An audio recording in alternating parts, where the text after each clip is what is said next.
ಸ್ನೇಹಿತರೆ, ಯಶೋಧ ಚಾನಲ್ಗೆ ತಮಗೆಲ್ಲರಿಗೂ ಸ್ವಾಗತ.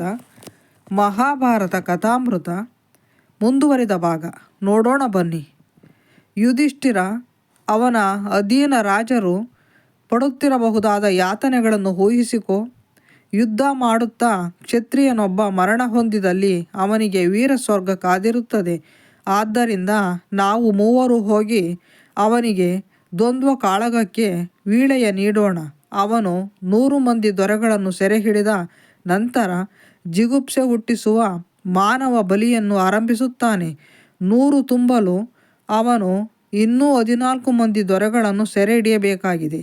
ಜರಾಸಂಧನನ್ನು ಸೋಲಿಸಿದವರು ಎಲ್ಲ ಪುರುಷರು ಮತ್ತು ಸ್ತ್ರೀಯರ ಕೃತಜ್ಞತೆಗೆ ಪಾತ್ರರಾಗುತ್ತಾರೆ. ಹಾಗೂ ಯುಧಿಷ್ಠಿರ ಕೇಳು, ಜರಾಸಂಧನನ್ನು ಜಯಿಸಿದವರು ಖಂಡಿತವಾಗಿಯೂ ಚಕ್ರವರ್ತಿಯ ಪಟ್ಟಕ್ಕೆ ಬಿರುದು ಬಾವಲಿಗಳಿಗೆ ಅರ್ಹರಾಗುತ್ತಾರೆ. ಕೃಷ್ಣ, ನಾವು ರಾಜಸೂಯ ಯಾಗ ಮಾಡುವುದು ಬೇಡ ಎಂದ ಯುಧಿಷ್ಠಿರ ತಕ್ಷಣವೇ. ಏಕೆ ಧರ್ಮಜ? ಕೃಷ್ಣ, ಮೃತ್ಯುದೇವತೆಯಾದ ಜರಾಸಂಧನ ಬಳಿಗೆ ನಿಮ್ಮನ್ನೆಲ್ಲ ಕಳುಹಿಸಿ ನಾನು ಹೇಗೆ ಚಕ್ರವರ್ತಿ ಪದವಿಗೆ ಆಸೆ ಪಡಲಾದೀತು? ಭೀಮ ಮತ್ತು ಅರ್ಜುನರು ನನಗೆ ನನ್ನ 2 ಕಣ್ಣುಗಳಿದ್ದ ಹಾಗೆ.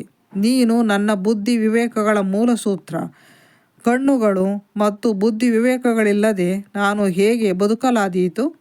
ಮೃತ್ಯುದೇವತೆಯಾದ ಯಮನಿಂದಲೂ ಜರಾಸಂಧನನ್ನು ಸೋಲಿಸುವುದು ಸಾಧ್ಯವಿಲ್ಲ. ರಾಜಸೂಯ ಯಾಗ ಮಾಡಬೇಕೆಂಬ ಆಕಾಂಕ್ಷೆ ನಮ್ಮನ್ನು ವಿನಾಶಕ್ಕೆ ದೂಡುವುದು ಬೇಡ. ಕೃಷ್ಣ, ಬೇಡ.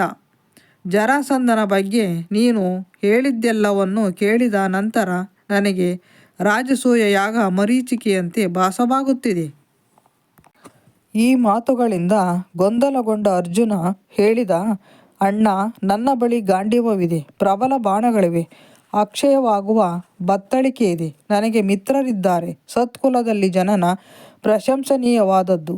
ಶೌರ್ಯ ಕಲಿತನಗಳು ಇನ್ನೂ ಪ್ರಶಂಸನಾತ್ಮಕವಾದುದು. ಶೂರನು ಪರಾಕ್ರಮಿಯೂ ಆದವನು ಸದ್ಗುಣಗಳಿಲ್ಲದಿದ್ದರೂ ಶತ್ರುಗಳನ್ನು ಸೋಲಿಸಬಲ್ಲ. ಗುರಿ, ಪ್ರಯತ್ನ ಮತ್ತು ಅದೃಷ್ಟ ಇವು ಯಶಸ್ಸನ್ನು ತರುತ್ತದೆ.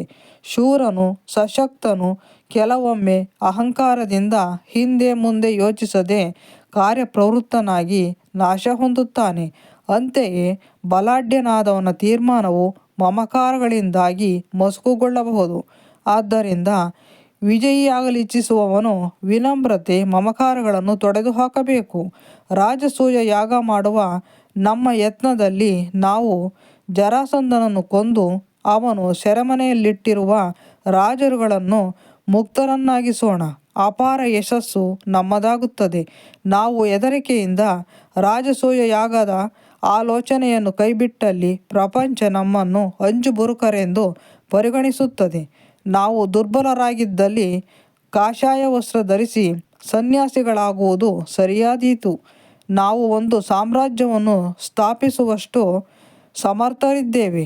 ನಾವು ಸಾಮ್ರಾಜ್ಯ ಕಟ್ಟೋಣ. ಕೃಷ್ಣ ಅರ್ಜುನನ ಮಾತುಗಳನ್ನು ಮೆಚ್ಚಿಕೊಂಡ. ಕೃಷ್ಣ ಹೇಳಿದ, ಅರ್ಜುನ ಭರತವಂಶದ ರಾಜಕುಮಾರನಾಗಿ ಕುಂತಿ ಪುತ್ರನಾಗಿ ಯೋಗ್ಯವಾದ ತಕ್ಕುದಾದ ಮಾತುಗಳನ್ನೇ ಆಡಿದ್ದಾನೆ. ಯುಧಿಷ್ಠಿರ, ಸಾವು ಯಾವಾಗ ಬರುವುದೋ ನಮಗೆ ತಿಳಿಯದು. ಜೀವಮಾನದಲ್ಲಿ ಯುದ್ಧವನ್ನೇ ಮಾಡದವನು ಅಮರ ಎಂದು ವಿವೇಕಿಗಳು ಹೇಳಿರುವುದನ್ನು ನಾವು ಕೇಳಿಲ್ಲ. ದುಷ್ಟ ಶಿಕ್ಷಣ, ಶಿಷ್ಟ ರಕ್ಷಣ ಜನ್ಮತಃ ನಾವು ಪಡೆದುಕೊಂಡು ಬಂದಿರುವ ಕರ್ತವ್ಯವಾಗಿದೆ. ನಾವು ಭಗವಂತನ ಆಶೀರ್ವಾದದೊಂದಿಗೆ ರಾಜ್ಯ ತಂತ್ರಜ್ಞತೆಯನ್ನು ಪಾಲಿಸಬೇಕಾಗಿದೆ. ಕಾಲವನ್ನು ಅರ್ಥ ಮಾಡಿಕೊಳ್ಳದೆ ಕಾರ್ಯಪ್ರವೃತ್ತರಾಗುವುದು ಪರಾಜಯಕ್ಕೆ, ವಿನಾಶಕ್ಕೆ ಎಡೆಮಾಡಿಕೊಡುತ್ತದೆ. ಸೂಕ್ತ ಸಿದ್ಧತೆಗಳನ್ನು ಮಾಡಿಕೊಂಡು ನಾವೇಕೆ ಶತ್ರುವಿನ ಮೇಲೆ ಆಕ್ರಮಣ ನಡೆಸಬಾರದು? ಪ್ರವಾಹದಂತೆ ಮುನ್ನುಗ್ಗಿ ವೃಕ್ಷಗಳನ್ನು ಬುಡಮೇಲುಗೊಳಿಸಬಾರದು? ನಾವು ನಮ್ಮ ದೌರ್ಬಲ್ಯವನ್ನು ತಿದ್ದಿಕೊಂಡು ಶತ್ರುಗಳ ದೌರ್ಬಲ್ಯವನ್ನು ತಿಳಿದುಕೊಂಡಲ್ಲಿ ವಿಜಯಿಗಳಾಗುವುದು ಖಚಿತ ಎಂದು ನನಗನ್ನಿಸುತ್ತಿದೆ.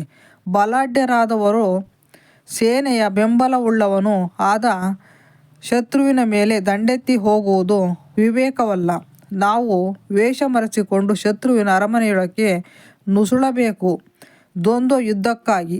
ಧರ್ಮಜ, ಈ ಪ್ರಪಂಚವನ್ನು ಜರಾಸಂಧನಿಂದ ಮುಕ್ತಗೊಳಿಸೋಣ ಅಥವಾ ನಾವೇ ಸ್ವರ್ಗಾರೋಹಣ ಮಾಡೋಣ.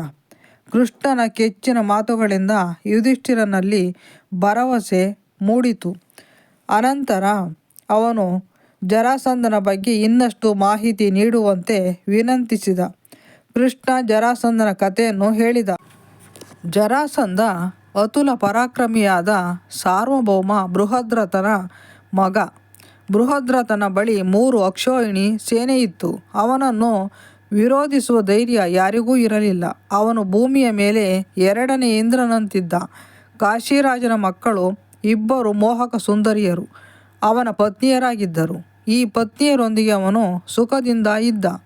ತಾನು ಇಬ್ಬರಲ್ಲಿ ಯಾರೊಬ್ಬರ ಪಕ್ಷಪಾತಿಯೂ ಆಗುವುದಿಲ್ಲವೆಂದು ಇಬ್ಬರನ್ನು ಸಮಾನವಾಗಿ ಪ್ರೀತಿಸುವುದಾಗಿಯೂ ಬೃಹದ್ರಥ ರಾಣಿಯರಿಗೆ ಆಶ್ವಾಸನೆ ಇತ್ತಿದ್ದ. ಮದುವೆಯಾಗಿ ಹಲವು ವರ್ಷಗಳು ಕಳೆದರೂ ಅವರಿಗೆ ಮಕ್ಕಳಾಗಲಿಲ್ಲ.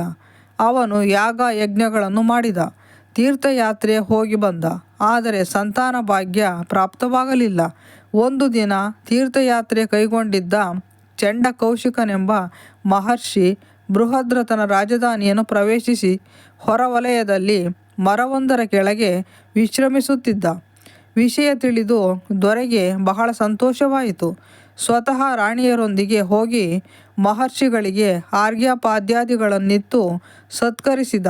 ದೊರೆಯ ಸೇವೆಯಿಂದ ಸಂತೃಪ್ತರಾದ ಮಹರ್ಷಿಗಳು ಏನು ವರಬೇಕೋ ಕೇಳಿಕೋ ಎಂದು ಹೇಳಿದರು. ಆಗ ದೊರೆ ಬೃಹದ್ರಥ ವಿನಯಪೂರ್ವಕವಾಗಿ ನಿವೇದಿಸಿಕೊಂಡ. ಮಹರ್ಷಿಗಳೇ, ನಾನು ತೀರ್ಥಯಾತ್ರೆಗೆ ಹೊರಡಲು ಸಿದ್ಧನಾಗಿದ್ದೆ. ನನಗೆ ಸಂತಾನವಿಲ್ಲ. ಬದುಕಿನಲ್ಲಿ ಬೇಸರವಾಗಿದೆ. ನಿಮ್ಮ ವರದಿಂದ ನನಗೆ ಏನು ಪ್ರಯೋಜನವಾದೀತು? ಚಂಡಕೌಶಿಕನಿಗೆ ದೊರೆಯ ಬಗ್ಗೆ ಕನಿಕರವೆನಿಸಿತು. ಅವನು ಧ್ಯಾನಮಗ್ನನಾದ. ಅದೇ ವೇಳೆಗೆ ಮಾವಿನ ಹಣ್ಣೊಂದು ಅವನ ತೊಡೆಯ ಮೇಲೆ ಬಿತ್ತು. ಆಗ ಗಾಳಿ ಬೀಸುತ್ತಿರಲಿಲ್ಲ. ಮರದ ಮೇಲೆ ಗಿಳಿ ಅಥವಾ ಬೇರಾವ ಪಕ್ಷಿಯೂ ಇರಲಿಲ್ಲ. ಋಷಿಯ ಇಚ್ಛಾಶಕ್ತಿ ಹಣ್ಣನ್ನು ಉದುರಿಸಿತ್ತು.